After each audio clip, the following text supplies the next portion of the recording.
Selamat pagi untuk kita semua. Pagi.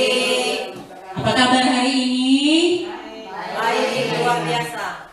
Ya, puji Tuhan kita semua ada di sini. Kita bersyukur karena atas perkenanannya kita boleh ada di sekolah kita tercinta ini. Kita semua masih ada dalam keadaan sehat walafiat. Pada pagi hari ini kita diperkenankan oleh Tuhan berkumpul di tempat ini untuk bersama-sama mengikuti kegiatan diseminasi budaya positif yang akan disampaikan oleh Ibu Armada M. Anin SPD. Karena itu kita akan mengikuti seluruh rangkaian kegiatan yang akan dijalani saat ini. Mengawali seluruh rangkaian kegiatan kita pada pagi hari ini, kita akan dituntun oleh doa, dan doa saat ini saya memohon Ibu Diana Irma Bahagia SPD untuk memimpin kita di dalam doa. Kepada Ibu saya silakan.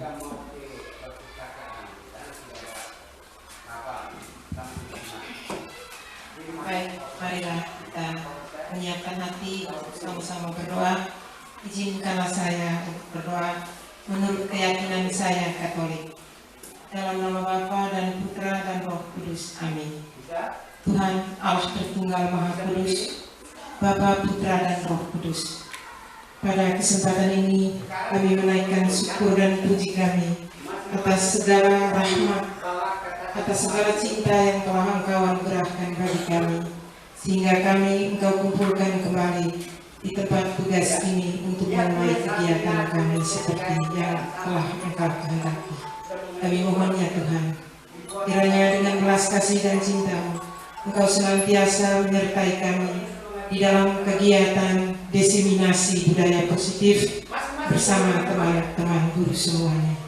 Dan semoga kegiatan ini dapat bermanfaat bagi kami semua demi kemajuan pendidikan di sekolah kami. Semua doa ini kami sampaikan kepadamu dengan perantaran Kristus Tuhan kami. Amin. Dalam nama Bapa dan Putra dan Roh Kudus. Amin.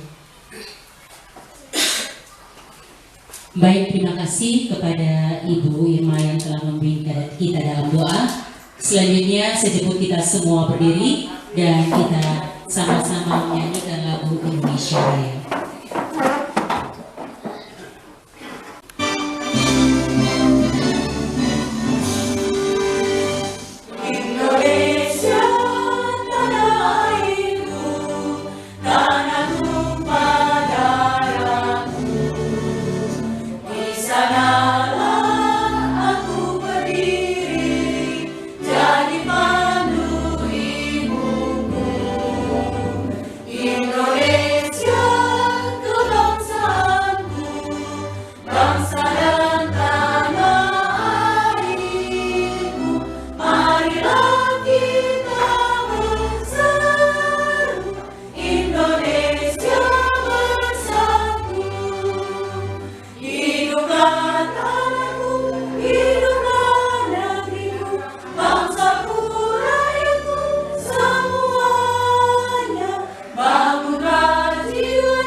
Selanjutnya kita akan mengikuti sambutan yang akan disampaikan oleh Kepala Sekolah SD Impres Noel Bati. Kepada Ibu kami silakan.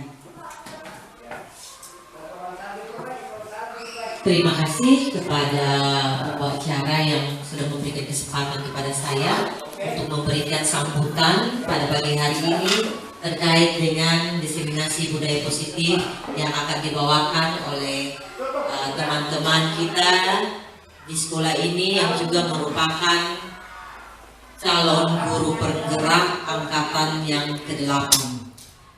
Pertama-tama saya mengucapkan selamat pagi, Shalom,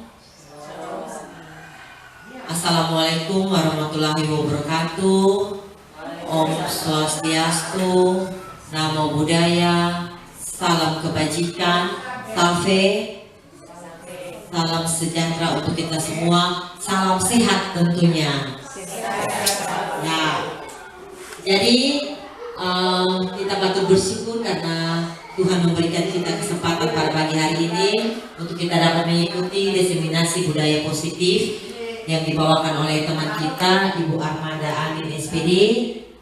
Jadi diharapkan budaya positif ini bisa menjadi afirmasi bagi kita semua, sesuatu yang sebenarnya sudah kita jalankan tapi mau kita budayakan.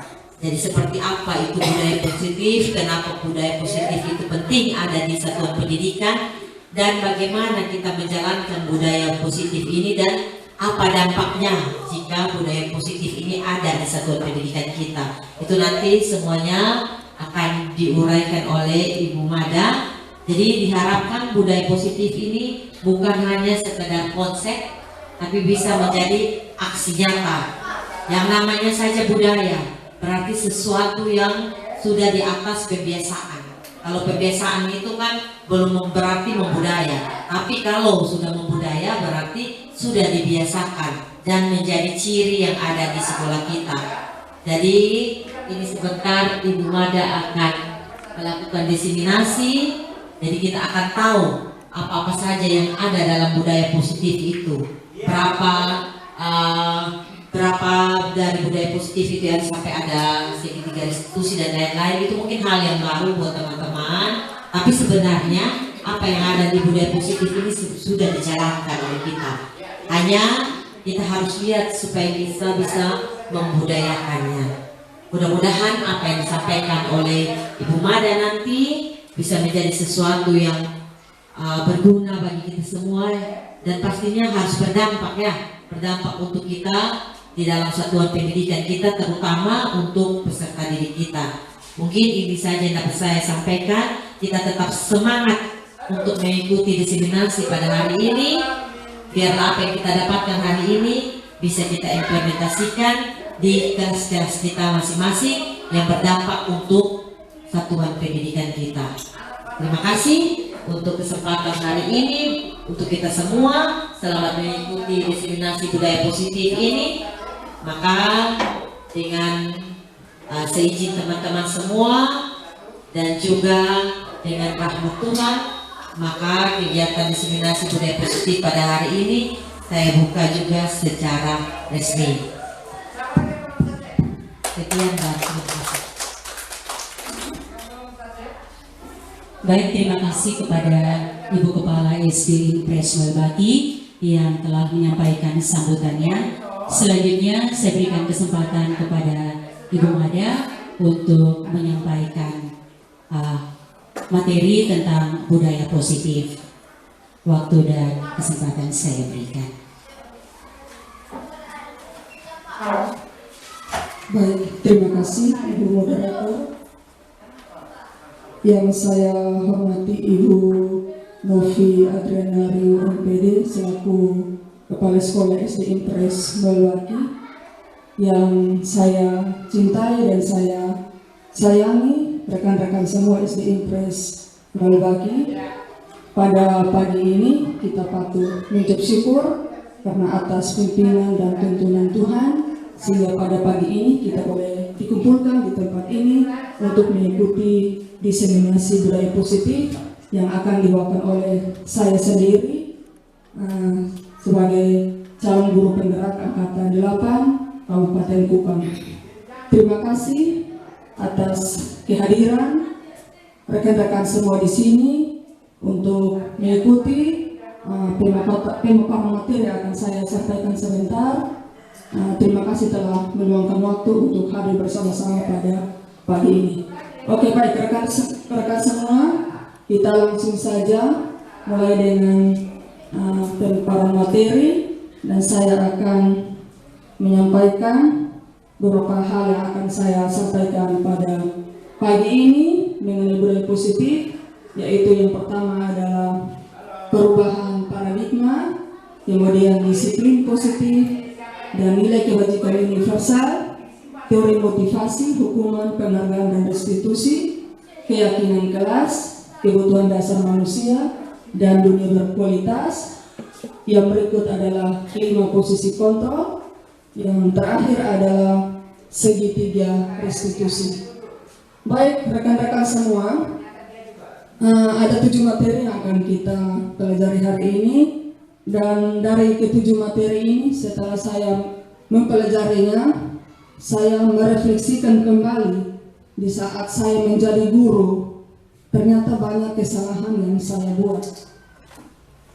Nah, di sini budaya positif ini memang kita sudah terapkan di sekolah, terutama mengenai disiplin. Itu sudah sangat bagus. Namun terkadang saya pribadi juga terkadang mungkin karena banyak tugas, kadang saya merasa lengah untuk menerapkan itu. Tetapi saya selalu berusaha untuk memperbaiki kesalahan-kesalahan yang ada, dan ini kembali kepada diri kita masing-masing untuk konsisten melakukan perbuatan-perbuatan baik. Oke, baik rekan-rekan semua, kita lanjut. Nah, sekarang ada beberapa pernyataan di bawah ini. Pernyataan pertama, hukuman dapat mendisiplinkan pada anak. Apakah rekan-rekan semua setuju bahwa hukuman dapat mendisiplinkan anak? Setuju? Coba yang setuju angkat tangan. Tidak ada yang tidak setuju? Oke, bagus. Yang kedua, menulis 100 kali di buku dapat meningkatkan kedisiplinan anak. Adakah yang setuju? Setuju? Jangan ragu-ragu, tidak apa-apa. Tidak ya? Oke. Semoga ini tidak terjadi dalam kelas kita ya. Yang ketiga, memberikan penghargaan kepada anak dapat meningkatkan motivasi pada anak. Setuju? Oke, baik. Jadi ini pernyataan-pernyataan kita yang akan membawa kita pada materi selanjutnya, dan akan ada materi yang akan membuka pemikiran Bapak Ibu sehubungan dengan jawaban yang telah disampaikan tadi. Oke, jadi yang pertama budaya positif.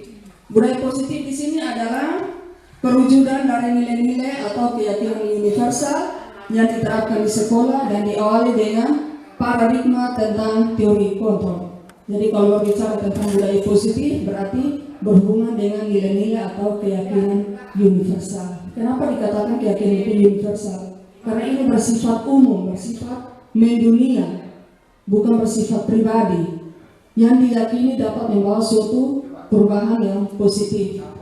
Oke, jadi budaya positif ini diawali dengan perubahan tentang teori kontrol. Mari kita lihat teori kontrol itu apa. Nah, sekarang kita simulasi dulu paradigma belajar ya. Kita buat simulasi, mungkin dengan teman di samping, bisa bersama dengan teman di samping. Jadi di sini ada yang bertindak sebagai si A, ada sebagai si B. Nah, yang si A ini seolah-olah dia menggenggam sesuatu ada di dalam tangannya. Jadi di dalam tangannya itu adalah sesuatu yang sangat berharga dalam hidupnya.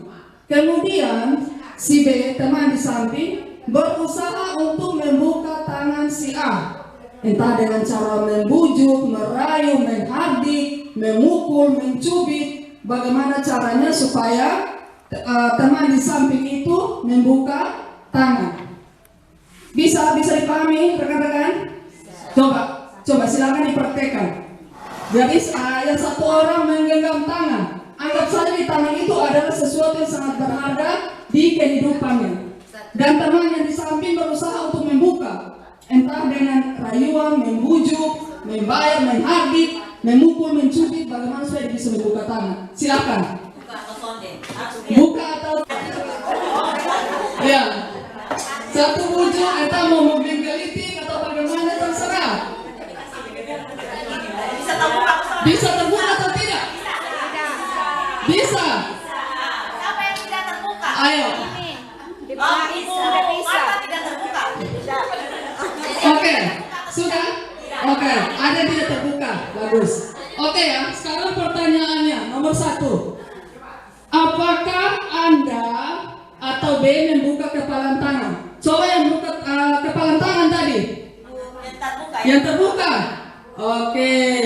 Kenapa? Kenapa bisa buka tangan? Alasannya apa? Coba kasih. Alasannya apa?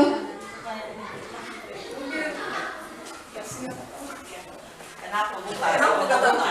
Karena ada rahasia yang teman sebelah ketahui, Jadi akhirnya terbuka. Oke. Nah, tanya yang lain. Ada rahasia. Mungkin yang membuka tangan tadi ada alasan lain. Mungkin karena geli kok. Geli atau karena dirayu-rayu atau dipaksa. Silakan. Mungkin karena ada janji sesuatu. Kalau kamu buka nanti saya kasih kamu hadiah atau apa. Saya buka tangan itu karena teman kiri. Oh, diteliti. Jadi bagus, usaha yang bagus dari teman di samping. Oke, ada? Oke, Ibu Tre, silakan. Kenapa sampai buka tangan? Saya buka karena teman saya sudah merayu-rayu sampai dengan memilih-milih. Oke. Jadi Ibu Tres merasa kasihan. Ini Ibu Tres menggunakan hati nurani. Dia kasihan dengan temannya jadi membuka telapak tangan. Oke, tadi ada yang tidak membuka telapak tangan.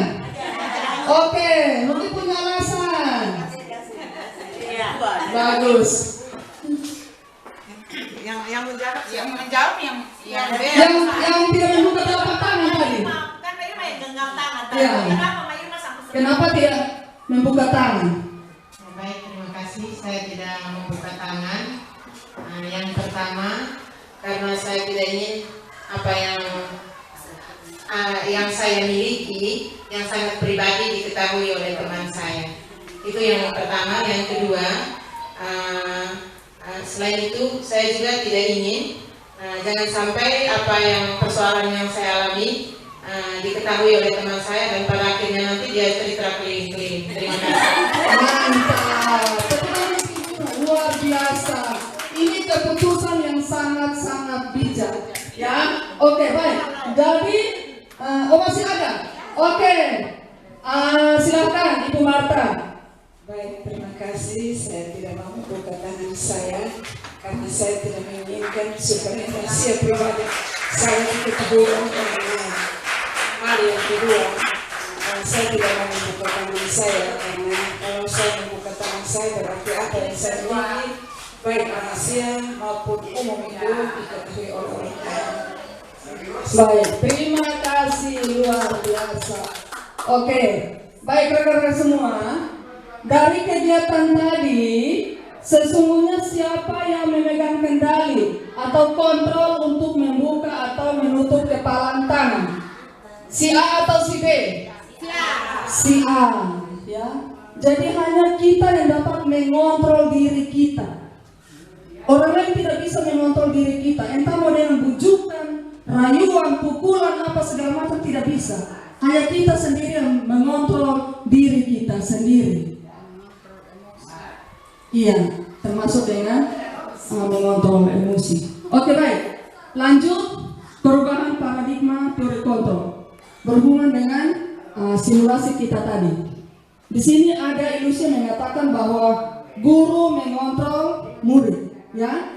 Jadi pada dasarnya bahwa kita tidak dapat memaksa murid untuk berbuat sesuatu jikalau murid tersebut memilih untuk tidak melakukannya. Tetapi kenyataannya selama ini bahwa kita menganggap bahwa guru ini dia punya tugas dan tanggung jawab untuk mengontrol murid. Yang kedua, ilusi bahwa semua penguatan efektif, dan bermanfaat. Nah, penguatan positif berupa bujukan adalah bentuk kontrol. Seperti tadi, ada beberapa teman yang merayu, membujuk untuk membuka telapak tangan. Nah, itu merupakan bentuk kontrol. Usaha untuk mempengaruhi murid untuk melakukan suatu perilaku atau mengulangi suatu perilaku adalah bentuk kontrol. Jadi ketika kita mempengaruhi murid untuk melakukan sebuah perbuatan yang baik, itu bisa saja dilakukan oleh anak. Tetapi seiring berjalannya waktu, anak bisa menjadi lupa. Dan ini dia bergantung pada murid. Dia bergantung pada bujukan guru tadi. Ketika kalau tidak dibujuk oleh guru, tidak dirayu, berarti dia tidak melakukan apa yang seharusnya dia lakukan. Yang berikut, ilusi bahwa kritik dan membuat orang merasa bersalah dapat menguatkan karakter. Nah, sering kita melakukan kritik, membuat siswa merasa bersalah. Ini menanamkan sesuatu negatif pada anak. Anak akan terus merasa bersalah, menanamkan hal negatif dalam dirinya. Kemudian, ilusi bahwa orang dewasa memiliki hak untuk memaksa. Nah, di sini kita sebagai guru terkadang kita ingin menerapkan budaya positif, bisa dengan memberikan hukuman, bahkan terkadang kita memaksa. Anak tidak kerja PR, kita paksa harus mengerjakan PR.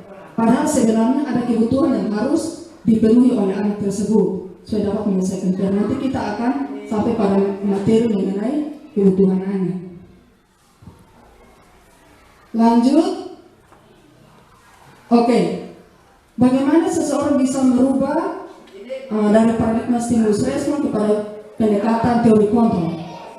Ini dari menurut Stephen L. Covey mengatakan bahwa bila kita ingin membuat kemajuan perlahan sedikit-sedikit, ubahlah sikap atau perilaku Anda.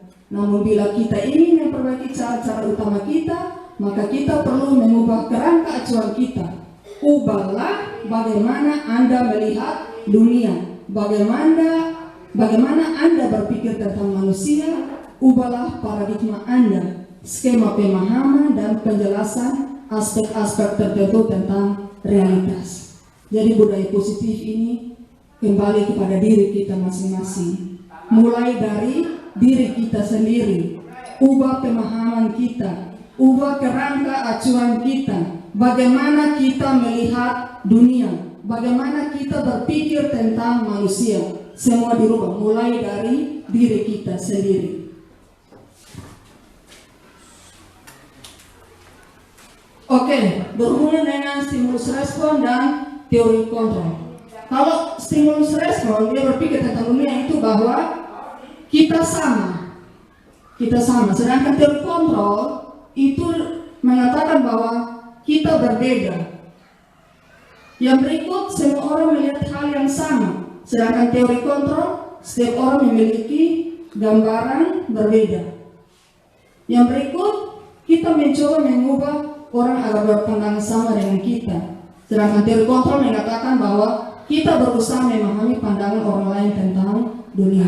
Kita tidak bisa memaksakan orang untuk memiliki pandangan yang sama dengan kita. Masing-masing punya pandangan sendiri. Kita bertugas ini adalah berusaha untuk memahami pandangan orang lain tentang dunia. Yang berikut, stimulus respon di situ, perilaku buruk dilihat sebagai suatu kesalahan. Sedangkan teori kontrol, semua perilaku memiliki tujuan. Jadi selama ini yang kita tahu bahwa ketika anak berbuat sesuatu melanggar peraturan di sekolah, itu dianggap suatu kesalahan. Padahal sebenarnya itu perilaku yang kita buat, terutama anak-anak itu juga semua memiliki tujuan. Jadi ada berbagai cara untuk memiliki tujuan yang kita inginkan. Bahkan perilaku yang salah pun bisa kita lakukan demi mencapai tujuan itu. Jadi jangan kita beranggapan bahwa ini anak nakal di dalam kelas, berarti itu kesalahan dia.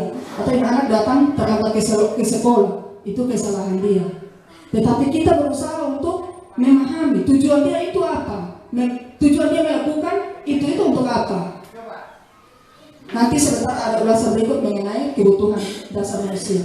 Yang berikut, orang lain bisa mengontrol saya. Sedangkan teori kontrol mengatakan bahwa hanya Anda yang bisa mengontrol diri Anda. Ini berhubungan dengan percobaan kita tadi. Orang lain bisa mengontrol saya. Yang membuka tangan tadi berarti bisa dikendalikan oleh orang lain, bisa dikontrol oleh orang lain. Padahal seharusnya bahwa hanya kita yang bisa mengontrol diri kita. Orang lain tidak bisa mengontrol kita. Yang berikut, saya bisa mengontrol orang lain.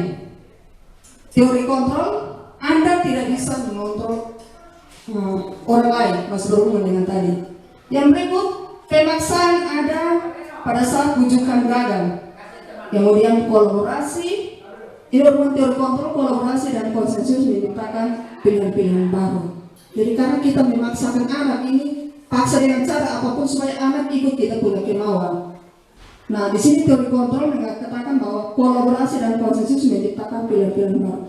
Anak bisa kita ajak kerjasama.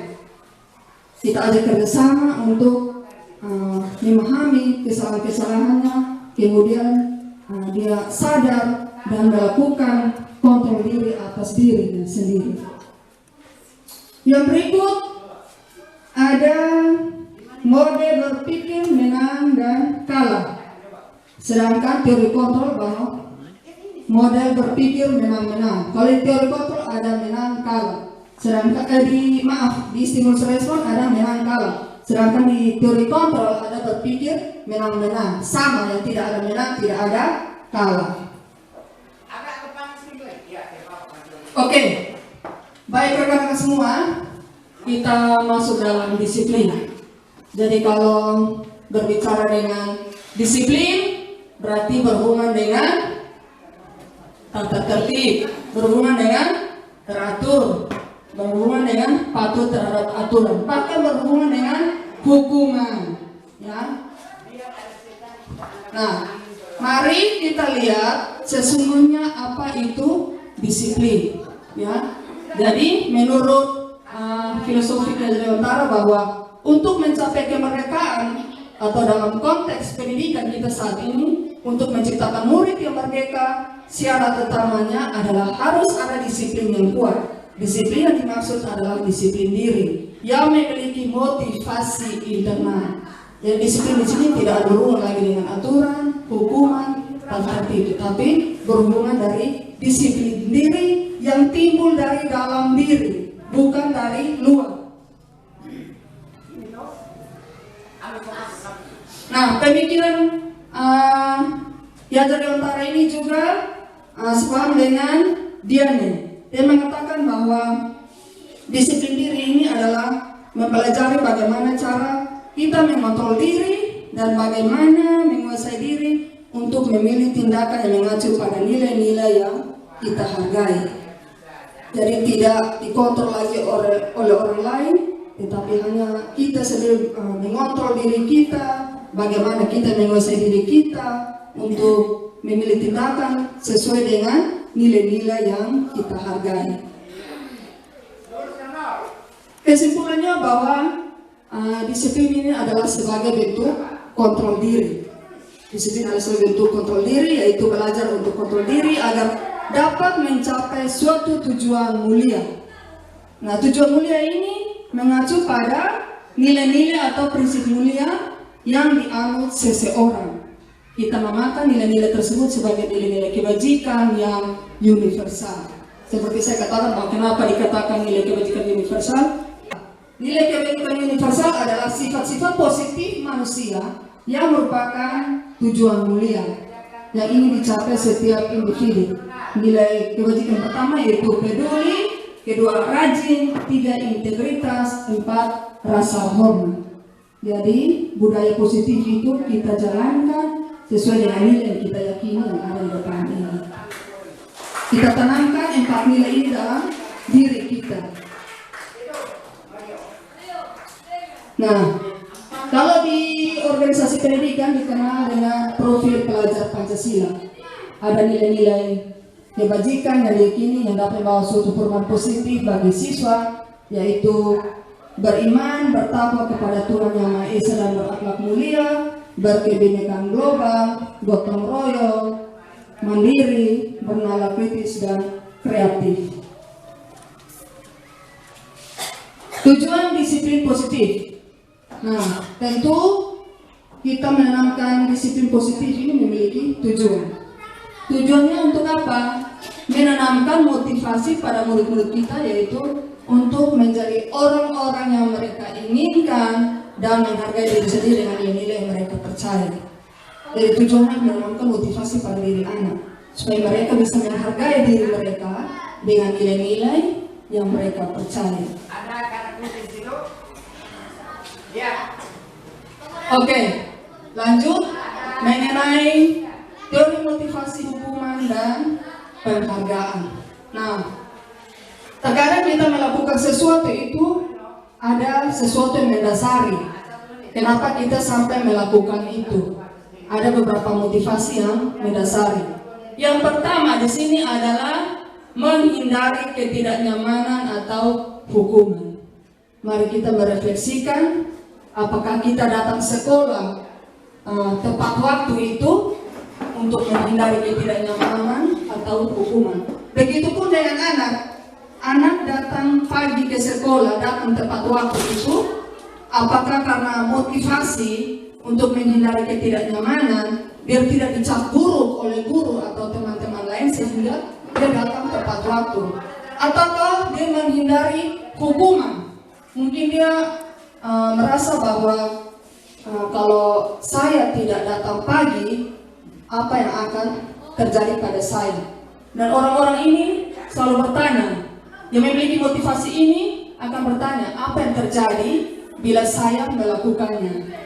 Nah, ini adalah motivasi paling rendah. Dia melakukan sesuatu karena ingin menghindari ketidaknyamanan atau hukuman. Mungkin karena dari kita berpikir bahwa biar tidak dicap buruk oleh kepala sekolah atau rekan-rekan yang lain, maka saya harus datang tepat waktu. Begitupun dengan anak-anak, biar tidak dicap buruk atau tidak mendapat hukuman, mungkin cuci WC atau mengerjakan tugas yang lain, akhirnya membuat dia untuk datang lebih awal atau tepat waktu. Yang kedua, mendapatkan imbalan atau penghargaan.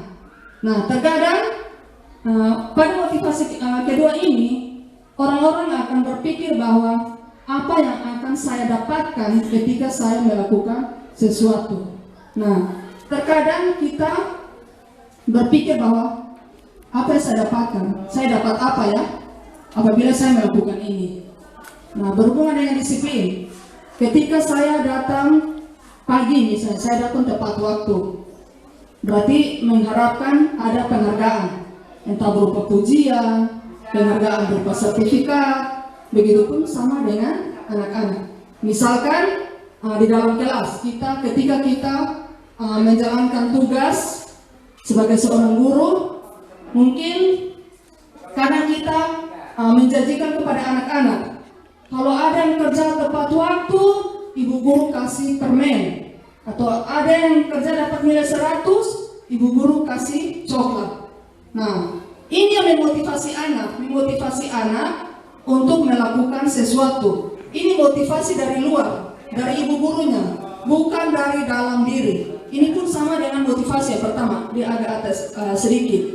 Ini bukan dari dalam diri. Jadi ketika dia melakukan sesuatu, dia konteksnya pada hadiah yang akan dia dapat, sehingga dia berusaha bagaimana supaya mencapai itu. Yang ketiga, motivasi yang ketiga itu menghargai diri sendiri dengan nilai yang diyakini. Ini artinya bahwa ada motivasi dalam diri dia sendiri. Tidak hubungan dengan hukuman, tidak ada imbalan atau penghargaan, tetapi memang ada keyakinan dari dalam dia sendiri untuk melakukan disiplin positif. Nah, kira-kira dari ketiga teori motivasi ini, kita mau pakai yang mana? Iya, jadi seharusnya kita pakai yang 3, menghargai diri sendiri dengan nilai yang diyakini. Jangan kita berpikir bahwa untuk menghindari ketidaknyamanan atau hukuman. Sama juga dengan anak-anak yang nanti kita terapkan di dalam kelas. Jangan sampai anak-anak menerapkan disiplinnya itu karena untuk menghindari ketidaknyamanan atau mendapatkan imbalan. Yang berikut, kita lihat di sini ada perbedaan hukuman, konsekuensi, dan restitusi. Nah, hukuman ini dikatakan identitas gagal. Kenapa? Karena di sini ada sesuatu yang menyakitkan harus terjadi. Menyakitkan di sini bisa berbentuk fisik, bisa juga psikis. Jadi anak merasa kecewa, merasa sakit. Yang kedua, konsekuensinya sesuatu harus terjadi. Misalnya kita sudah buat kesepakatan, kalau kamu tidak kerja PR berarti kamu tidak istirahat atau kamu tidak boleh pulang. Itu konsekuensinya. Sedangkan restitusi yang nanti kita praktekkan nanti yaitu restitusi itu merupakan pilihan. Yang berikut, hukuman itu tidak nyaman untuk murid untuk jangka waktu panjang. Jadi kalau kita buat hukuman bisa saja hari ini kita tanya dia mau bertobat, tapi besok lusa bisa dia kembali lagi. Yang kedua, tidak nyaman untuk murid atau anak untuk jangka waktu pendek. Ini pun sama.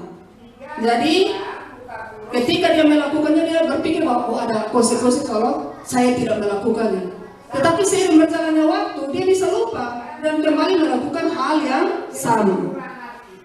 Kemudian restitusi menguatkan untuk murid atau anak dalam jangka waktu panjang. Jadi restitusi ini bukan hanya jangka waktu pendek, tetapi dia berkepanjangan dan diyakini bahwa dapat membawa suatu karakter yang baik pada peserta didik. Yang berikut, hukuman itu korban mendapat keadilan. Konsekuensinya korban bisa diabaikan. Kemudian restitusi, korban mendapatkan ganti. Identitas gagal hukuman, murid atau anak akan tersakiti. Konsekuensi, murid atau anak dibuat tidak nyaman. Restitusi, murid atau anak mendapatkan penguatan. Jadi di sini ketika anak-anak membuat kesalahan, di situ anak-anak dibimbing, diberikan kekuatan untuk memahami apa yang salah pada dirinya, kemudian memperbaiki kesalahannya sesuai dengan nilai-nilai yang diyakini. Yang berikut, hukuman itu perilaku pasif agresif meningkat. Ketika kita memberikan hukuman kepada anak, sudah dipastikan perilakunya semakin agresif atau semakin menjadi-jadi. Kemudian penguatan hanya bertahan dalam jangka waktu pendek, itu kalau konsekuensinya. Sedangkan kalau restitusi, masalah terpecahkan. Nah, dari bagian ini dapat kita simpulkan bahwa hukuman ini bersifat tidak terencana atau tiba-tiba, bersifat satu arah. Hukuman berupa fisik atau psikis. Dan terkadang kita memberikan hukuman secara tiba-tiba. Anak tidak sengaja melakukan kesalahan, saat itu pun kita langsung memberikan hukuman secara tiba-tiba. Ataupun berupa fisik. Nah, tanpa kita sadari, ketika anak membuat kesalahan, kita dengan refleks bisa mencubit atau memberikan hukumannya lain yang dapat menyakiti anak.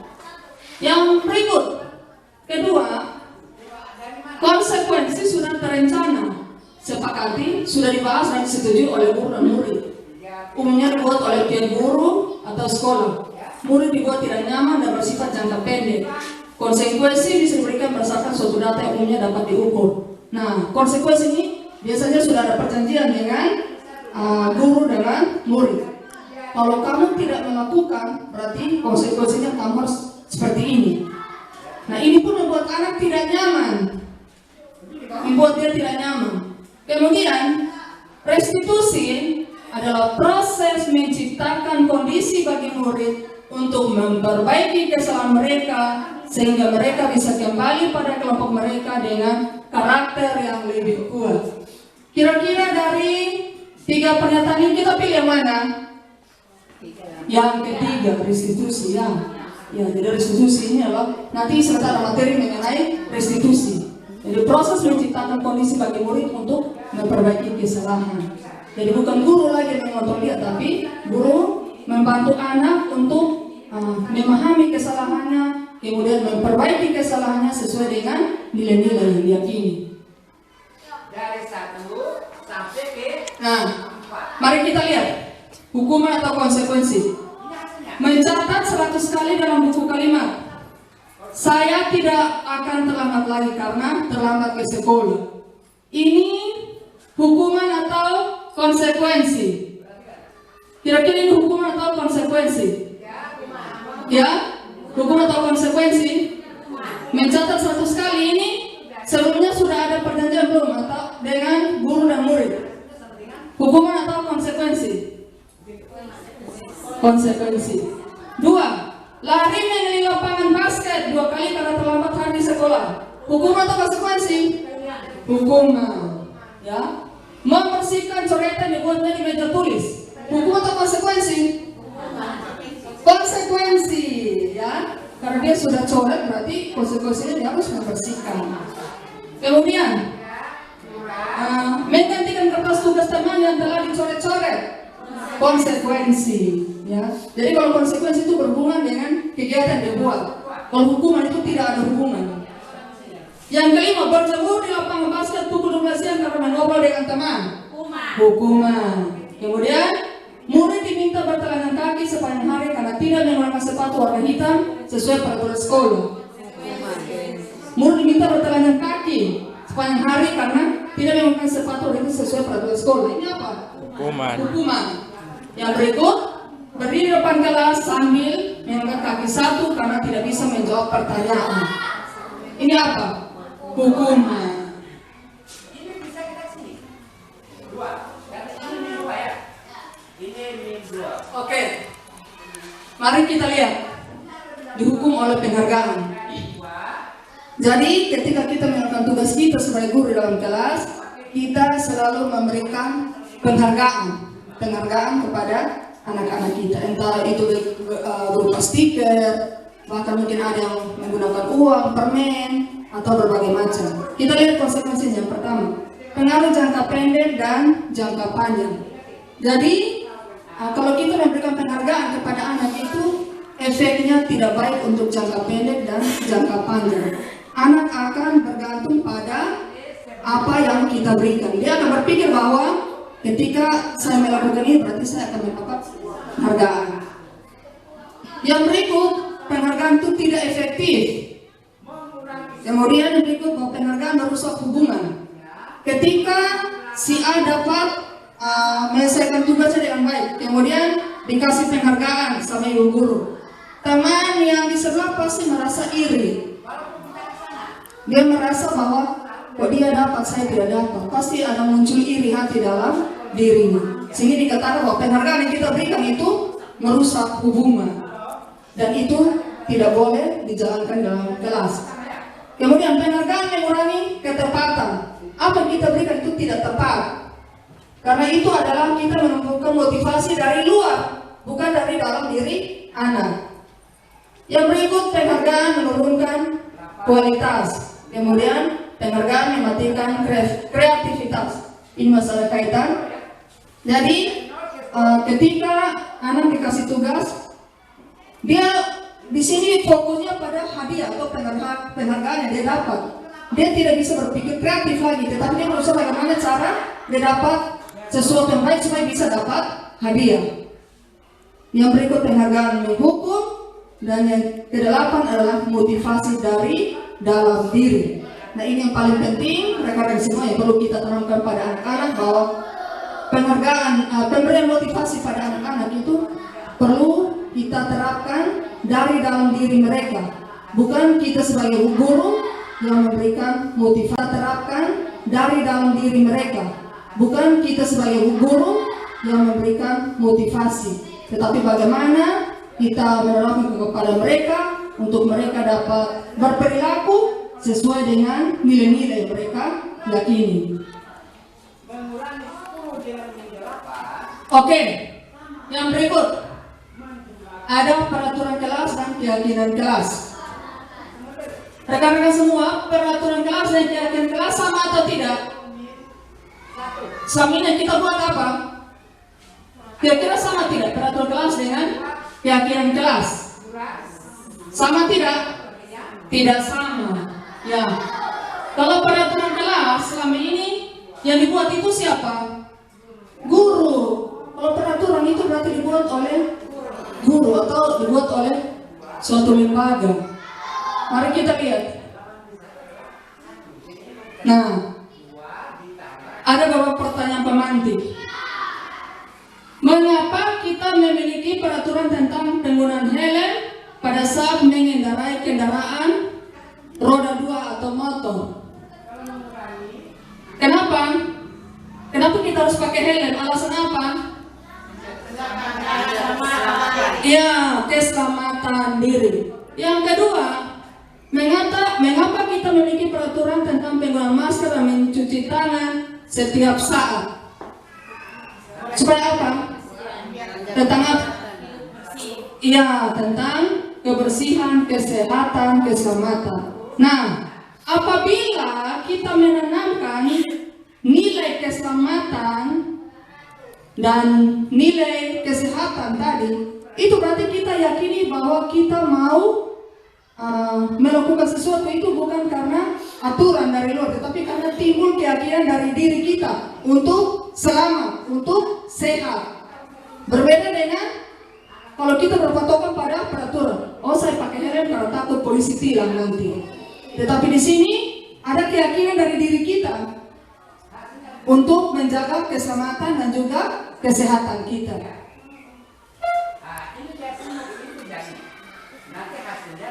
Nah, lanjut pada keyakinan kelas. Kalau selama ini yang kita buat itu adalah peraturan kelas, maka berdasarkan materi yang saya pelajari selama saya mengikuti kegiatan guru penggerak, di sini kita diminta untuk membuat keyakinan kelas. Nah, keyakinan kelas itu apa? Metode untuk menimbulkan kembali disiplin positif yang didasari oleh motivasi dari dalam diri.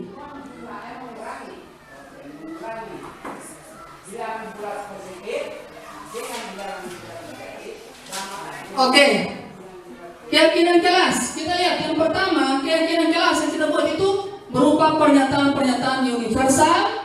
Kemudian pernyataan keyakinan kelas senantiasa dibuat dalam bentuk positif atau kalimat positif. Kita hilangkan kalimat negatifnya, seperti kata jangan, tidak, itu kita tidak boleh pakai. Harus menggunakan kalimat positif. Kalau selama ini peraturan yang kita buat itu misalnya jangan membuang sampah sembarangan, jangan berkata kotor, itu kan peraturan.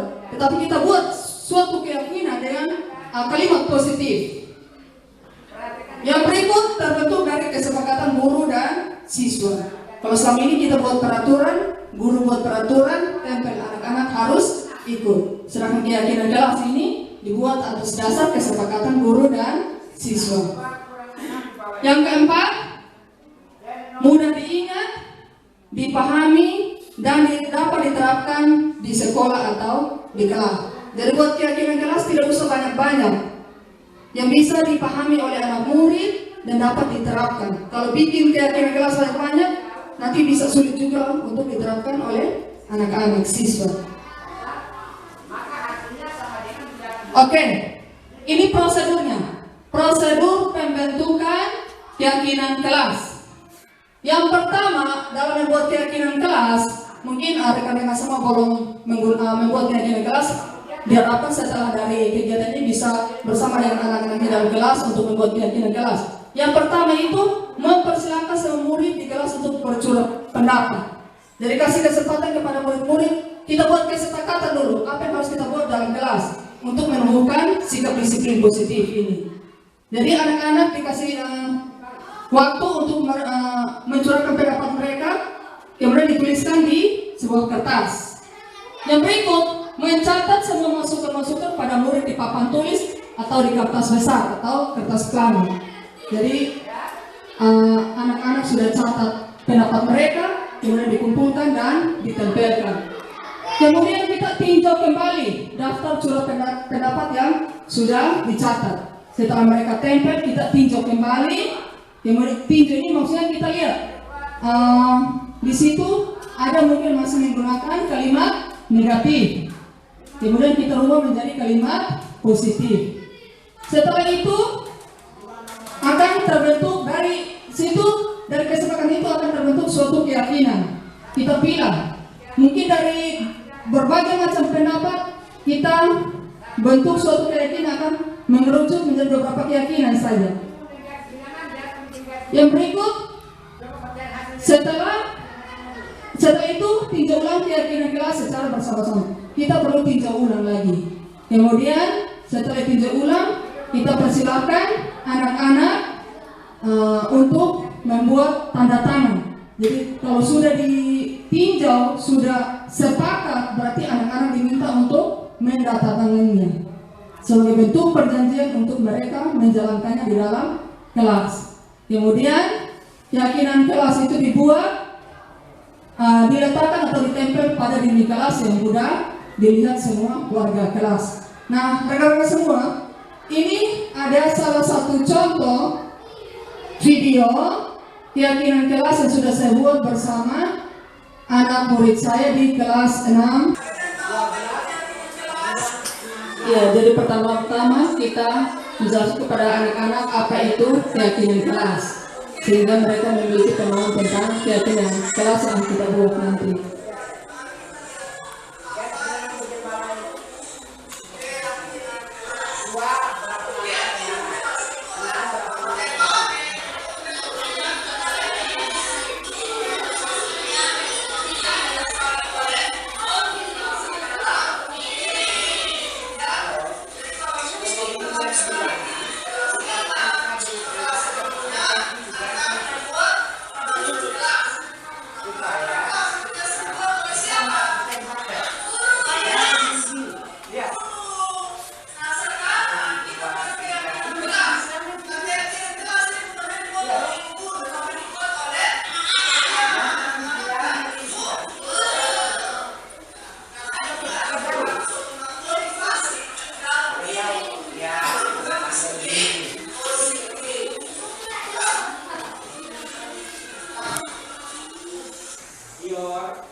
Ya, ini anak-anak diberikan kesempatan untuk mencurahkan pendapat mereka di kertas panel yang telah saya siapkan.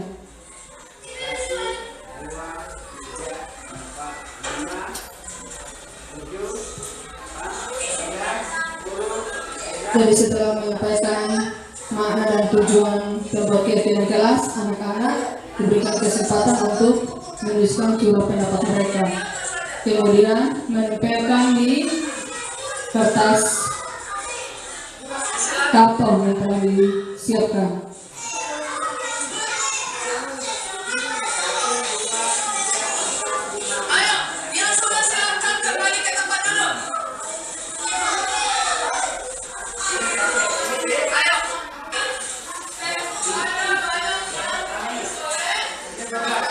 Nah, ini kita tinjau ulang kembali apa yang telah ditulis oleh anak-anak.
Oke, baik rekan-rekan, mungkin ini tahap yang kedua ya. Saya lanjut supaya tidak memakan waktu lama.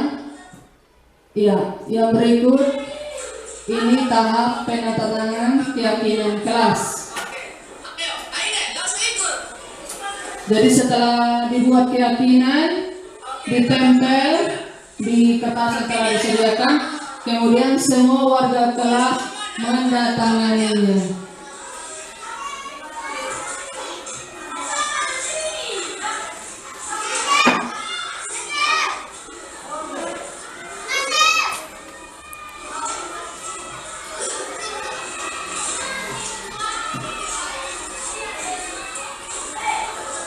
Jadi setelah membuat keyakinan itu wajib ditandatangani ya rekan-rekan semua.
Ya, jadi setelah ditandatangani, anak-anak diberikan penguatan kembali mengenai keyakinan kelas yang telah dibuat.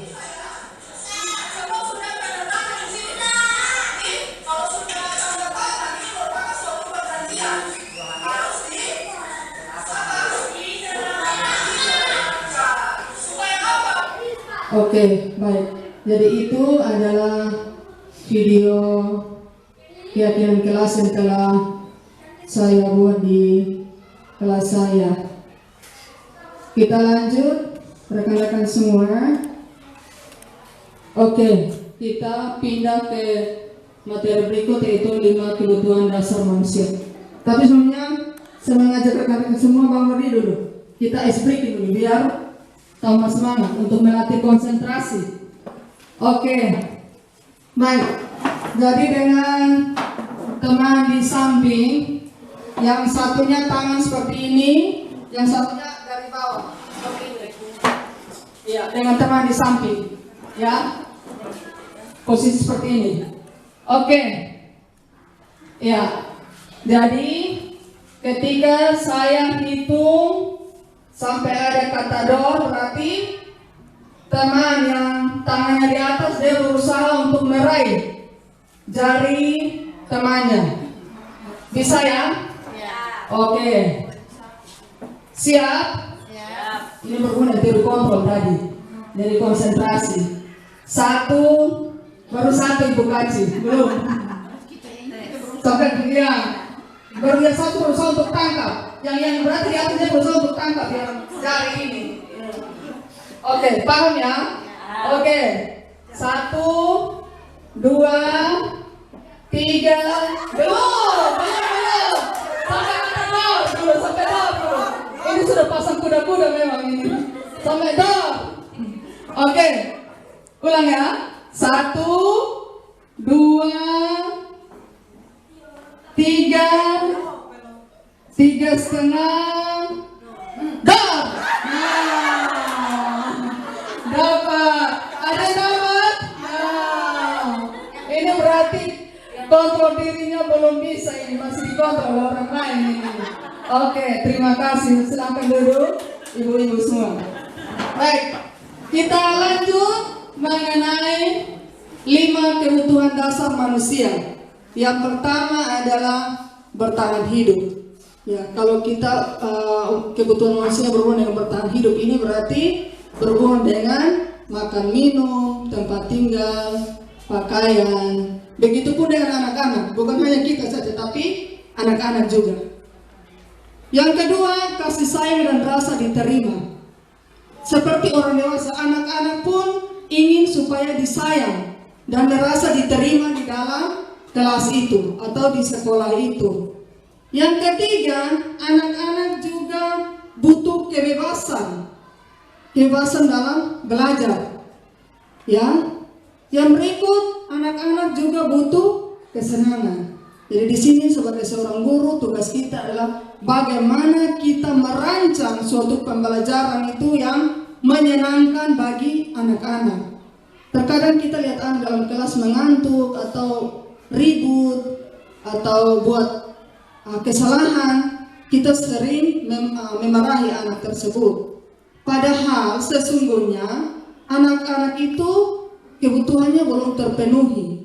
Di sini mungkin karena gaya mengajar kita membosankan atau model pembelajaran kita berikan kepada anak itu tidak sesuai dengan apa yang diinginkan, sehingga dia melakukan perbuatan-perbuatan lain dalam kelas yang mengganggu proses pembelajaran. Yang berikut, penguasaan. Anak ini butuh supaya dia dianggap berhasil juga di dalam kelas, butuh penguasaan dari seorang guru. Nah, ini ada beberapa contoh kasus. Bimo, seorang anak TKB, selalu berlari keluar kelas menuju jalan raya di depan sekolahnya yang ramai dengan kendaraannya. Tingkahnya membuat guru Bu Ani bingung dan seringkali lari mengejarnya. Ada beberapa kemungkinan jawaban yang diberikan Bimo. Ketika ditanya, aku bosan belajar mewarnai terus di dalam kelas. Berarti kebutuhan apa yang tidak terpenuhi ini? Yang berhubungan dengan kebutuhan dasar tadi. Kebutuhan yang mana? Kalau dia merasa bosan, berarti dia butuh apa? Iya. Yang berikut, Dinda, seorang anak kelas 3 SD, begitu tiba di rumah sepulang dari sekolah menangis dan mengadu pada ibunya bahwa dia benci pada Ibu Rani, gurunya. Aku sebel, gambarku tidak rapi. Malam ibu guru nunjukin ke teman-temanku di depan kelas. Aku bosan, masa belajarnya cuma gitu-gitu aja, dengarin ibu guru aja. Berarti ada kebutuhan yang belum terpenuhi, yaitu apa? Dia bosan yang belajar gitu-gitu aja katanya. Berarti dia butuh apa di sini? Kesenangan. Ya, terkadang kita mengajar hanya begitu-begitu saja. Kita masuk. Maaf ya, saya berdiri sini bukan berarti saya merasa lebih dari rekan-rekan semua ya, tapi sejak saya mengikuti pelatihan ini, banyak saya merefleksikan apa yang sudah saya lakukan dalam kelas. Ternyata banyak kesalahan. Ketika anak merasa jenuh atau kita membentak dari depan, padahal sesungguhnya itu ada kebutuhan yang belum terpenuhi sama anak tersebut. Anak butuh kesenangan. Terkadang kita mau anak supaya ikut apa yang kita mau, tanpa memperhatikan apa kebutuhan anak. Iya. Yang berikut, Dinda, seorang anak kelas 3 SD, begitu tiba rumah sepulang dari sekolah menangis mengadu pada ibunya bahwa dia benci pada Ibu Rani, gurunya. Oh ya, ini masih sama kasusnya, tetapi ibu guru bilang, aku tidak boleh bersenandung sewaktu mengerjakan tugas. Katanya kelas harus tenang, tidak ada suara, kan gak seru jadinya. Nah, berarti anak di sini kadang kalau ada menyanyi kita marah. Hei, kenapa menyanyi dalam kelas? Kamu bisa diam tidak? Mengganggu sekali. Nah, sering kita lontarkan kalimat-kalimat seperti ini. Padahal ada kebutuhan yang belum terpenuhi. Iya. Iya, apalagi kita sudah terapkan IKN, berikan kebebasan kepada anak. Anak belajar sesuai kebutuhannya, bukan sesuai kebutuhan guru, tetapi sesuai kebutuhan murid. Yang berikut, dunia berkualitas. Nah, dunia berkualitas di sini adalah tempat khusus dalam pikiran kita, tempat kita menyimpan gambaran, representasi dari semua yang kita inginkan. Bisa berisi orang-orang, hal-hal dan apa saja yang terbaik dalam hidup kita dan membuat kita merasa bahagia dan terpenuhi kebutuhan dasar kita. Kebutuhan dasar bersifat lebih umum dan universal, sedangkan dunia berkualitas lebih unik dan personal. Jadi ini berhubungan dengan gambaran yang semua kita inginkan. Berisi hal-hal baik apa saja yang kita anggap penting, yang membuat hidup kita lebih bahagia, membuat kebutuhan kita terpenuhi. Itu yang dinamakan dunia berkualitas. Oke, lanjut Bapak Ibu Guru. Nah, ini 5 posisi kontrol guru. Ini yang sering kita jalankan di dalam kita menjalankan kegiatan pembelajaran di sekolah. Apakah kita ini adalah kontrol penghukum? Apakah kita ini adalah kontrol pembuat merasa bersalah? Kita kontrol teman? Ataukah kita ada di posisi pemantau? Ataukah kita ada di posisi manajer? Nah, di sini ada satu tayangan video. Ada tayangan video, bisa kita lihat sama-sama. Nah, di sini ada 5 posisi kontrol guru. Setelah melihat tayangan ini, mari kita merefleksikan, kita ada di posisi yang mana?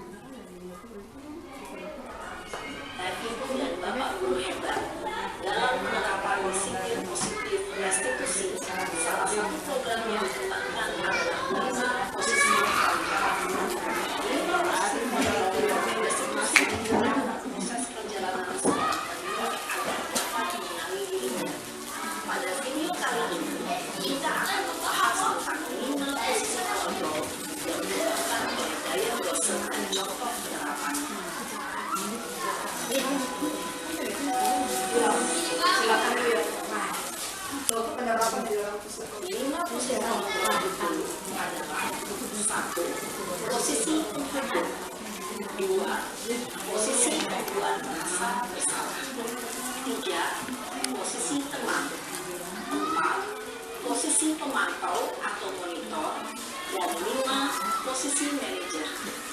Kita untuk lebih memahami kelima posisi tersebut, mari kita saksikan kasus Naren yang terlambat hadir 20 menit di sekolah dan melihat bagaimana kelima posisi kontrol dalam menghadapi masalah tersebut.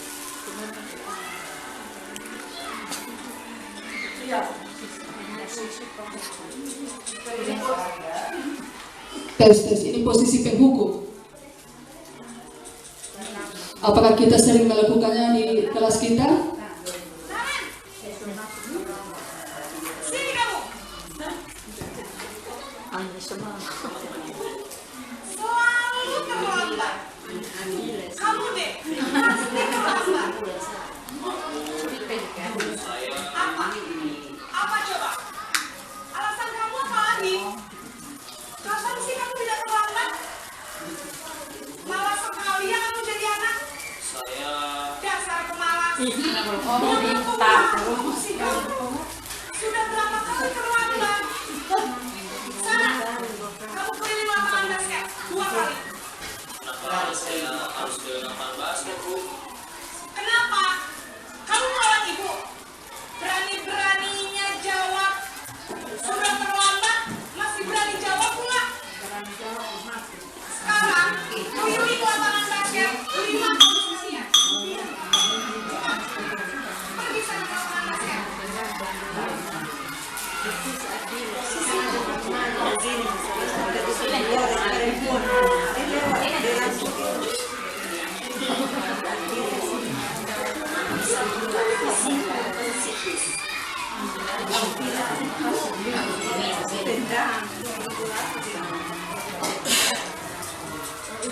Ini posisi yang kedua.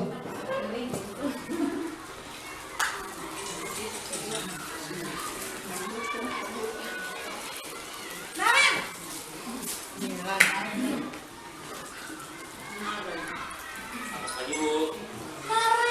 Naren! Kamu kenapa terlambat lagi, nak? Ya Tuhan, Naren. Kamu senang ya bikin ibu susah ya? Kalau kamu terlambat lagi, nanti ibu yang ditegur bapak kepala sekolah, nak. Disangka ibu tidak bisa membina kamu. Duh, gimana ini? Mesti ngareng. Susah ya kalau ibu jadi kepala sekolah. Terus sekarang ibu harus bikin apa ini buku absen? Ini kamu sudah sering terlambat loh. Ibu harus apa coba? Maaf Bu, maaf sekali. Ya sudah, lain kali jangan bikin ibu susah lagi anak ya. Ibu tidak akan kuat lagi kalau kamu begini terus. Bisa jantungan kalau ibu tegur bapak kepala sekolah. Sana cepat kelas. Maaf ya Bu, maaf sekali. Oke, posisi yang ketiga.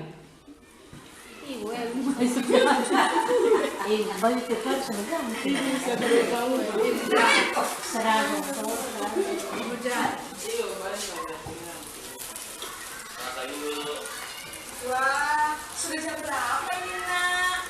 Selamat lagi ya sayang. Iya Bu, habis Posisi saya teman. menguatkan saya Bu. Posisi teman biasa menggunakan kata Menyalahkan di sopan seperti yang teman sendiri. Kamu bukannya anak yang larinya paling kencang. Kok terlambat sih? Iya Bu, saya memang terlambat bangun tadi. Jadi biarpun saya lari kencang, tetap gak kejar Bu. Ya sudah sana. Nanti lain kali larinya lebih kencang lagi. Sampai nafas. Bikin sedikit. Bisa kan? Bisa lah Bu. Ya sudah sana masuk kelas. Ibu beresin urusan absen kamu. Kamu ini ada saja. Mati. Selama anak bermata. Guru berbicara dengan nada suara ramah dan akar. Mulai sebentar harus deh, jangan pulang dan Posisi pemantau. Di posisi keempat.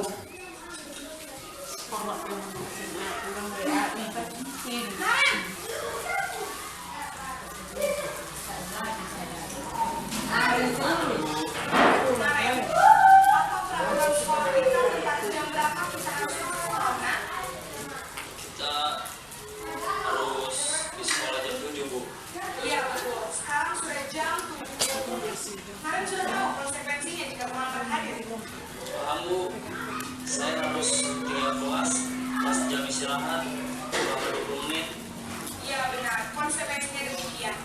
Jadi nanti jam 9.30 pas istirahat kamu harus tinggal di kelas. Jangan tugas tambahan. Ya. Baik Bu. Posisi pemantau mengandalkan perhitungan atau data untuk memantau murid. Murid mengarahkan murid berdasarkan Posisi terakhir.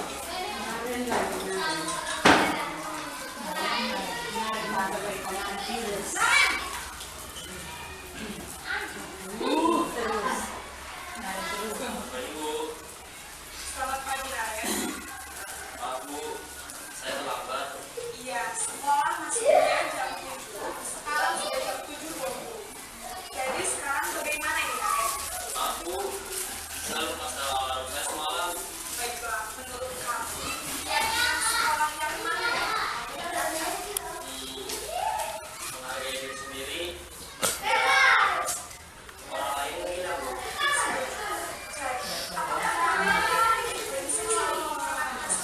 Iya Bu, saya meyakininya. Bersedia Bu. Bagaimana kalau menghadapi masalah keterlambatan? Saya akan coba untuk tidak lupa menyetel alarm saya Bu. Baik, kalau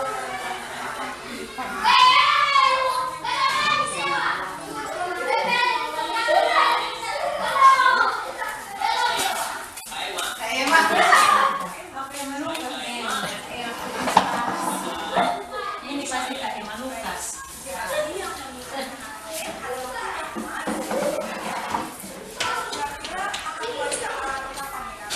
Setelah pulang sekolah, akan segera saya lakukan. baik, jadi kalian akan setel alarm untuk bangun besok pagi dan akan digunakan oleh kakak dan ibu dan Naren ya. Ada lagi yang perlu dilakukan Naren agar tidak terlambat bangun lagi. Baik, Ren. Terima kasih untuk kerjasama kamu. Sekarang kamu perlu kembali ke kelas.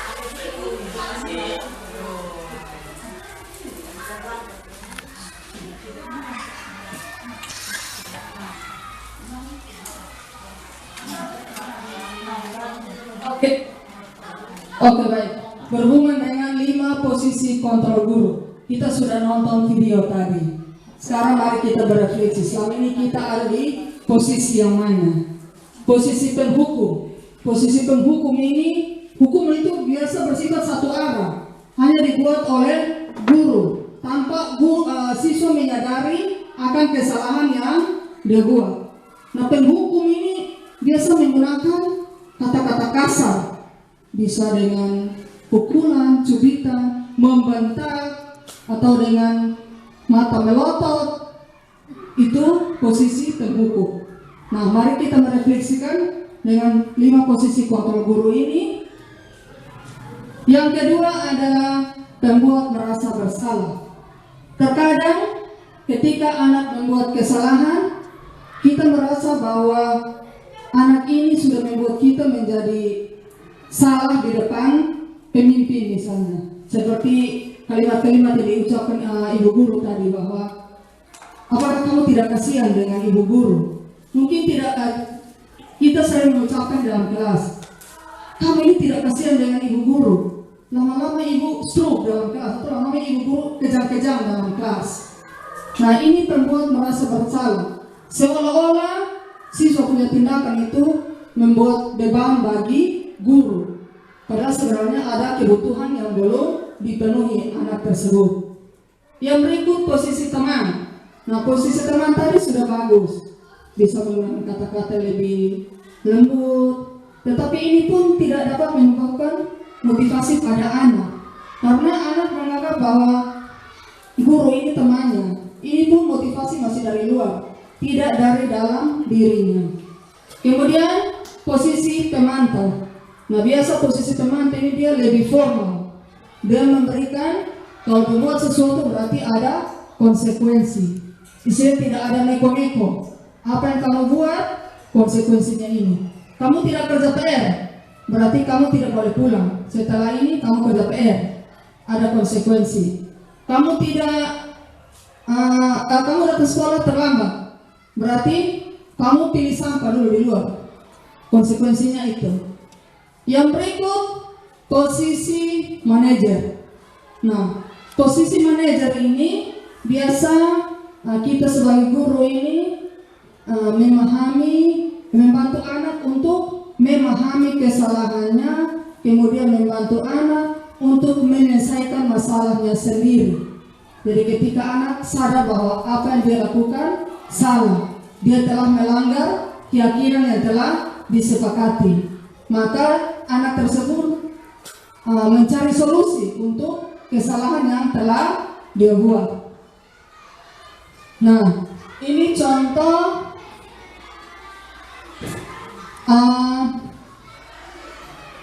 berhubungan dengan 5 posisi kontrol guru ini.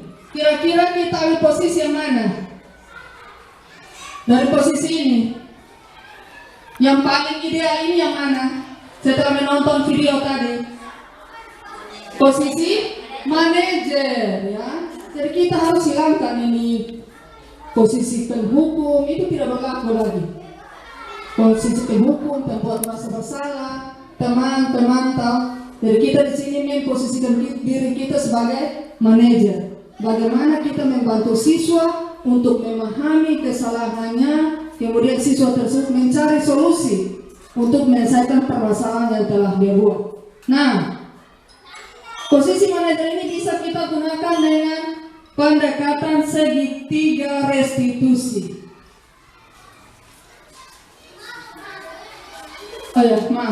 Menyindir. Hasilnya apa? Siswa menjadi pemberontak, pendendam, ya. Jadi penghukum ini tidak efektif, ya rekan-rekan. Selama ini pasti kita sudah jalankan, tetapi anak tetap melakukan kesalahan yang sama. Karena memang anak tidak menyadari kesalahannya, karena hukum ini diberikan satu arah. Nah, dampaknya apa? kemudian perilaku menjadi agresif. Ketika kita kasih hukuman ke dia, bisa saja kembali ke tempat duduk, dia buat ulah lagi, makin agresif. Kemudian membuat orang merasa bersalah.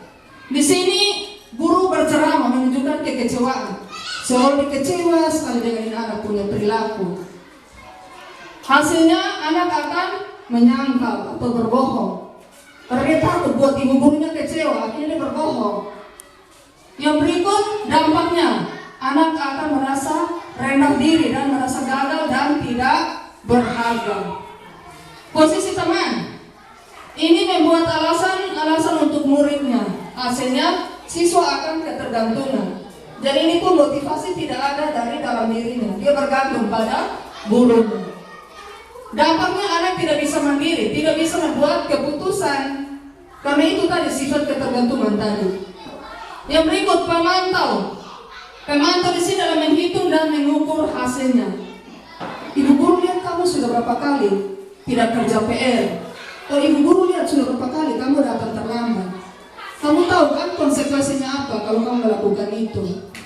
Nah, dampaknya apa?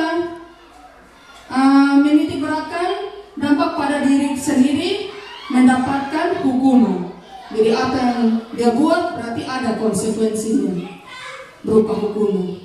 Yang berikut posisi manajer. Nah, di sini posisi manajer ini guru akan mengajukan pertanyaan, berusaha untuk membuka pemikiran murid supaya murid sadar bahwa apa yang dia lakukan itu salah. Jadi kita tidak langsung vonis, kenapa kamu datang terlambat? Kenapa kamu tidak kerja PR? Tetapi kalau di posisi manajer kita berikan pertanyaan-pertanyaan dulu. Ibu guru mau tanya, kira-kira kamu menyadari tidak kesalahan apa yang kamu buat? Atau kenapa sampai kamu melakukan hal demikian? Kamu pasti punya alasan. Ini akan berhubungan dengan restitusi sebentar. Kemudian hasilnya itu menguatkan watak atau karakter. Jadi penguatan karakter sini kalau kita menggunakan posisi manajer. Dampaknya anak mengevaluasi diri bagaimana menjadi diri lebih baik. Jadi ketika kita menerapkan posisi manajer, itu dampaknya anak akan berpikir baik untuk mengevaluasi dirinya menjadi lebih baik. Nah, posisi kontrol ini, dari kelima posisi kontrol ini, kita dapat memilih posisi manajer dalam menerapkan disiplin pada anak. Nah, posisi manajer ini menggunakan pendekatan segitiga restitusi. Seperti yang sudah saya ulas pada sebelum bahwa restitusi di sini adalah proses menciptakan kondisi bagi murid untuk memperbaiki kesalahan mereka sehingga mereka bisa kembali pada kelompok mereka dengan karakter yang lebih kuat. Nah, segitiga restitusi ini ada 3 tahapan. Yang pertama, kita menstabilkan identitas.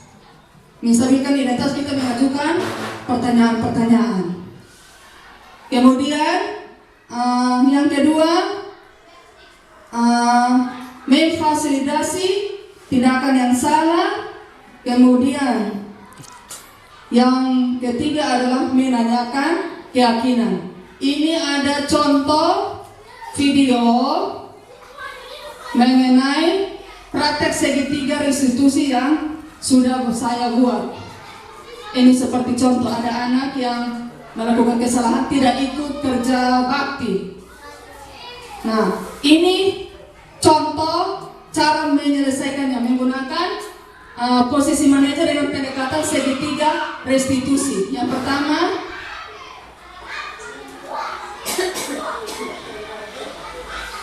baik, jadi di sini ada siswa yang tidak bekerja bakti. Dari situ saya panggil, saya tanya dia.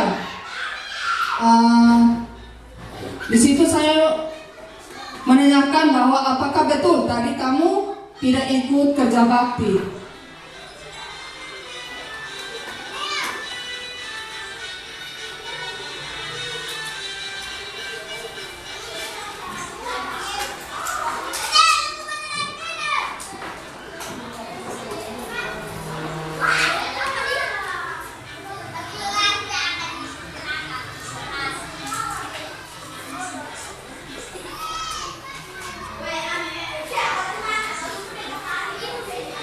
Baik, jadi di sini kita melakukan pertanyaan-pertanyaan yang membuka pemahaman murid supaya dia menyadari kesalahannya. Dan di situ kita bisa memberikan pertanyaan seperti ini. Membuat kesalahan itu tidak apa-apa. Semua orang pasti pernah melakukan kesalahan. Ibu guru juga pernah melakukan kesalahan. Itu pertanyaan-pertanyaan pemantik, memfasilitasi tindakan yang salah. Kemudian menstabilkan identitas, maaf. Kemudian kita memfasilitasi tindakan. Kita tanya dia, apakah kamu tidak ikut kerja bakti itu perbuatan yang baik atau tidak? Kira-kira itu perbuatan baik atau tidak? Nah, di situ akan membuka pemikiran dia bahwa ternyata bekerja bakti itu merupakan sesuatu yang tidak baik. Setelah itu kita tanyakan, kalau memang tidak baik, berarti keyakinan apa yang telah kamu langgar? Berangkat dari keyakinan kelas yang kita buat tadi. Tanya lagi keyakinan apa yang telah dilanggar. Keyakinan kelas misalnya yang dibuat itu adalah peduli terhadap lingkungan. Nah, berarti ketika dia tahu bahwa dia telah melanggar keyakinan yang telah dibuat, di situ kita memberikan pertanyaan pemantik lagi. Kalau kamu sudah tahu apa yang kamu buat, kesalahan apa yang kamu buat, sekarang apa solusinya? Nah, solusinya tentu dengan meminta maaf, memperbaiki diri untuk menjadi pribadi yang lebih baik lagi. Minta maaf teman-teman, ternyata videonya bermasalah rekamnya. Baik, demikianlah praktek restitusi yang saya buat di dalam kelas saya. Dan dengan pemaparan materi mengenai segitiga restitusi, maka berakhir pula materi yang dapat saya bagikan pada rekan-rekan semua pada hari ini. Selanjutnya saya kembalikan kepada Ibu Moderator. Terima kasih.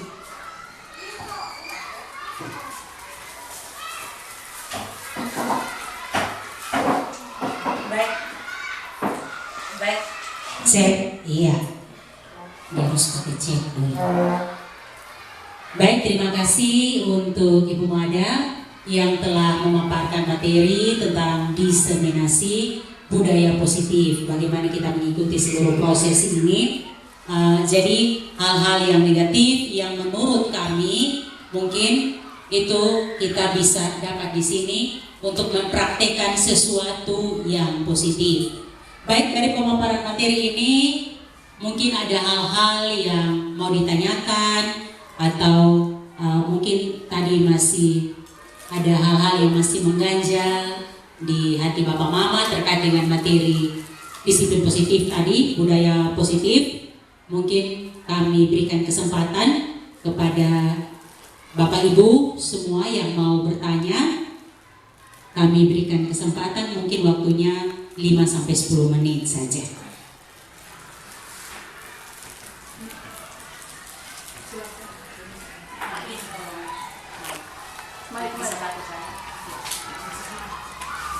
Ada? Oh, Ibu Falo. Oh, Mama Irma. Ya, oke.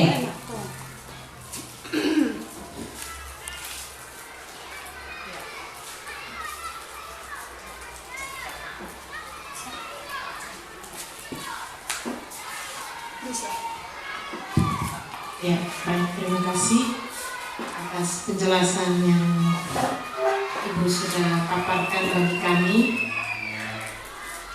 Hal ini sangat bermakna karena kita kedepannya bisa mengubah paradigma yang mungkin selama ini sadar atau tidak sadar kita sudah pernah lakukan itu di kelas. Hanya saja seperti tadi ada penghukum, kemudian materi tentang apa tadi saya nggak lupa, agak blank tadi ya. Kemudian ini sebelumnya yang ada kebebasan, kemudian kesenangan, oh iya, 5 dasar kebutuhan manusia. Barangkali di sini kita memang betul sama-sama tahu. Kemudian kebebasan dan kesenangan itu juga kita sama-sama tahu dari kita masing-masing maupun ini pada diri anak. Hanya saya merasa mengenai kebebasan dan kesenangan ini memang sangat penting. Tetapi bagi saya ini hanya sepertinya pengalaman atau memang yang harus kita lakukan di kelas, karena kalau kita sebebas-bebasnya memberikan kebebasan kepada anak atau mereka melakukan kesenangan seperti yang dimaksud, berarti itu artinya kita, ya jujur saja, mereka akan sebebas-bebasnya dan mereka akan melakukan kesenangan yang sesuka mereka punya mau. Karena itu kebebasan yang diberikan ataupun kesenangan ini kita harus ini kalau boleh dibatasi. Kebebasan yang sesuai dengan keyakinan yang kita sudah sepakati bersama anak-anak. Kemudian kesenangan yang dilakukan juga sesuai dengan keyakinan kelas. Barangkali itu saja. Terima kasih.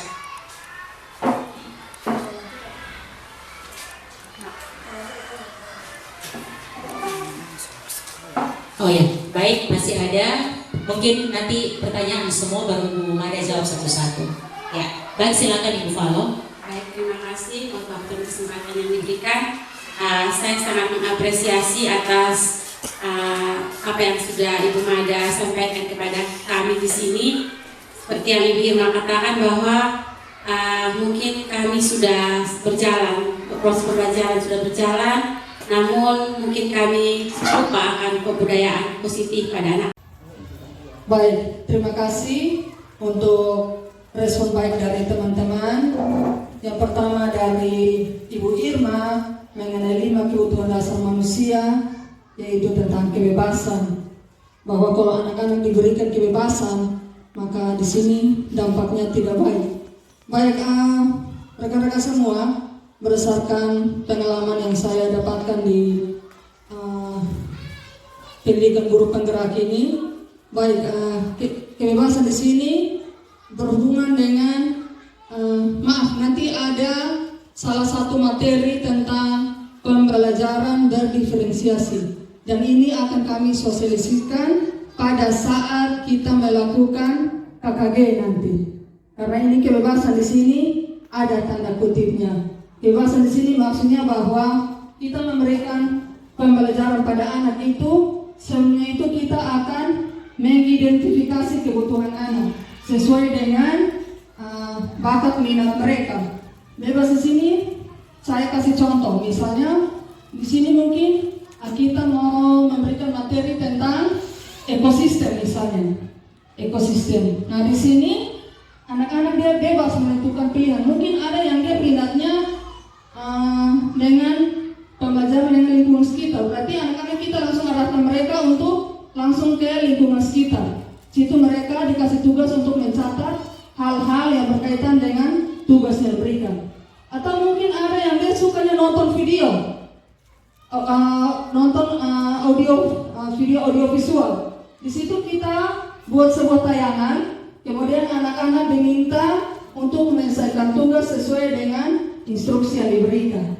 Atau ada anak-anak yang dia suka hanya dengar musik saja, berarti kita putar sebuah audio tentang lingkungan, kemudian anak-anak diminta untuk menyelesaikan tugas sesuai instruksi yang kita berikan. Mungkin dimaksud kebebasan seperti ini Ibu Irma, dan akan kita pertebak lagi pada saat kegiatan KKJ nanti mengenai pembelajaran berdiferensiasi. Bisa dipahami Ibu? Oke. Yang berikut pertanyaan dari Ibu Falo tentang membuat keyakinan kelas, kiat-kiat untuk menumbuhkan keyakinan kelas di kelas rendah, contohnya kelas 1. Mungkin di kelas 1 ini pada dasarnya banyak yang belum lancar membaca. Nah di sini teman-teman kelas 1 bisa menggunakan gambar-gambar, ya. Jadi bisa di-print gambar-gambar yang berhubungan dengan perbuatan baik dan tidak baik. Kemudian ditunjukkan kepada anak-anak. Anak-anak, ini kira-kira gambar apa ya? Misalnya di situ gambar anak dia buang sampah sembarangan. Nah, kan anak-anak ini kira-kira gambar apa ya? Oh, buang sampah sembarangan Ibu. Kemudian ada gambar lagi di sebelah. Dia buang sampah di tempat sampah. Ini gambar apa ya anak-anak? Anak-anak pasti menjawab, buang sampah pada tempatnya. Nah, kira-kira di tangan ibu ini mana kira-kira perbuatan baik? Yang di tangan kiri atau tangan kanan? Nah, di situ anak-anak pasti memilih yang tangan kanan. Jadi di situ disepakati sebuah keyakinan bahwa kita tidak boleh membuang sampah sembarangan. Mungkin bisa dipakai kalimat-kalimat pendek saja, dibuat keyakinan disertai gambar. Anak membuang sampah pada tempatnya, berarti tulis buang sampah pada tempatnya. Menggunakan kalimat-kalimat yang lebih sederhana supaya mudah dipahami. Bisa paham Ibu Falo? Kemudian mengenai penghargaan yang merusak hubungan, seperti pujian. Nah, di sini kalau pujian tidak merusak hubungan. Yang dimaksudkan penghargaan di sini misalnya penghargaan berupa pemberian tanda bintang atau stiker misalnya. Ada anak-anak yang menjawab benar dikasih stiker, atau anak-anak yang menjawab benar dikasih permen, dikasih coklat misalnya. Itu akan merusak hubungan. Tetapi kalau yang sekedar puji, kamu hebat, kamu jago, tepuk tangan dulu.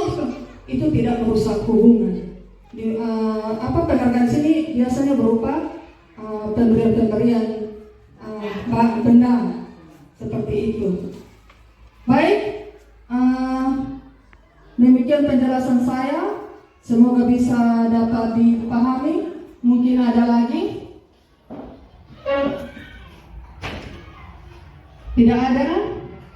Baik, demikianlah pemaparan materi mengenai budaya positif yang saya sampaikan pada hari ini. Harapan saya ketika teman-teman beranjak keluar dari tempat ini, bisa apa yang saya sampaikan tadi bisa membuka pemikiran teman-teman untuk dapat membuat sesuatu yang lebih bermakna di kelas kita, yang pada akhirnya akan membawa dampak untuk sekolah kita, mewujudkan impian murid kita sesuai dengan visi sekolah kita yang telah kita sepakati. Sekian dan terima kasih. Baik, kita berikan tepuk tangan untuk Ibu Mada yang telah memaparkan materi terkait dengan budaya positif. Demikian rangkaian acara kita diseminasi budaya positif yang dibawakan oleh Ibu Armada M. Anin SPD, dan harapannya adalah dapat kita terapkan di sekolah kita tercinta ini, SD Impres Noel Baki. Atas perhatian, kerjasama, waktu, dan semua yang telah ibu-ibu berikan untuk rangkaian acara ini berjalan dengan baik. Terima kasih. Tuhan Yesus memberkati kita semua. Shalom. Assalamualaikum warahmatullahi wabarakatuh. Salve. Om Swastiastu. Namo Buddhaya. Salam kebajikan. Salam sehat. Tuhan Yesus menyertai kita semua. Salam. Hai guru-guru hebat, selamat pagi. Perkenalkan, nama saya Ibu Rofina Sanita Sengga. Saya mengajar di kelas 5C. Hari ini saya mengikuti kegiatan diseminasi yang dipaparkan oleh Ibu Armada Anin. Banyak yang saya dapat pada hari ini sangat bermanfaat untuk pembelajaran di dalam kelas yang berkaitan dengan budaya positif, dan semoga saya dapat menerapkan di dalam kelas kepada anak-anak didik saya. Baik, selamat pagi, terima kasih. Halo, perkenalkan nama saya Maria Irene Falo. Nah, saya baru saja mengikuti kegiatan diseminasi tentang budaya positif. Ya, yang saya dapatkan ketika saya mengikuti pelatihan ini, yaitu saya bisa mengetahui bagaimana saya dapat merancang kalimat positif untuk membuat keyakinan kelas saya di kelas rendah, di kelas 1.